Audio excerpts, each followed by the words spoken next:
Hello, in this video we will discuss 6 of the many literary devices. The first one we will be learning is a pathetic fallacy. A pathetic fallacy is giving human emotion to an inanimate object. One example is the beach ball got jealous of the bigger beach ball. This is a pathetic fallacy because a beach ball can't have emotions. Another example is the tree got angry. This is a pathetic fallacy because a tree can't get angry. The final example is the umbrella was sad. An umbrella can't be sad. The second literary device is an idiom. An idiom is a commonly used phrase that are not meant to be taken literally.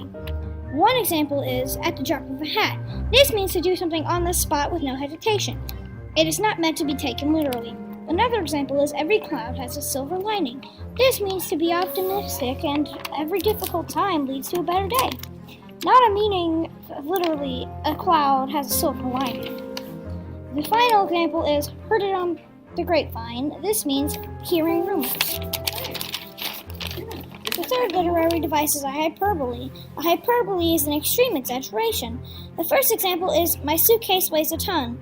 This is a hyperbole because the suitcase doesn't really weigh a ton. The second example is I am dying of shame. You would not really die of shame. The third example is I must have called 1,000 times. You didn't call 1,000 times. The fourth is a pun. A pun is a play on words that usually has double meaning. The first example is, I know it's cheesy, but I feel great. The second example is, what do you call a false noodle? An impasto. The third example is, I didn't like my beard at first, but then it grew on me.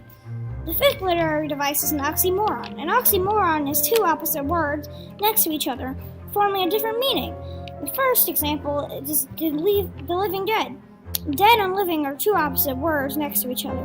The second example is alone together. Alone and together are opposites and form a different meaning.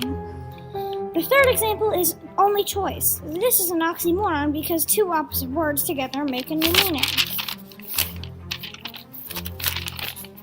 The sixth and final literary device is an allusion. An allusion is a reference to a movie, book, or song. The first example is chocolate was Achilles' heel. This is an allusion to Achilles, the Greek god. The second example is I was surprised that his nose didn't grow like Pinocchio's. This is alluded to Pinocchio and his nose. The third is he acted like a Scrooge. This alluded to the Christmas Carol, and those are 6 forms of literature. Created using Powtoon.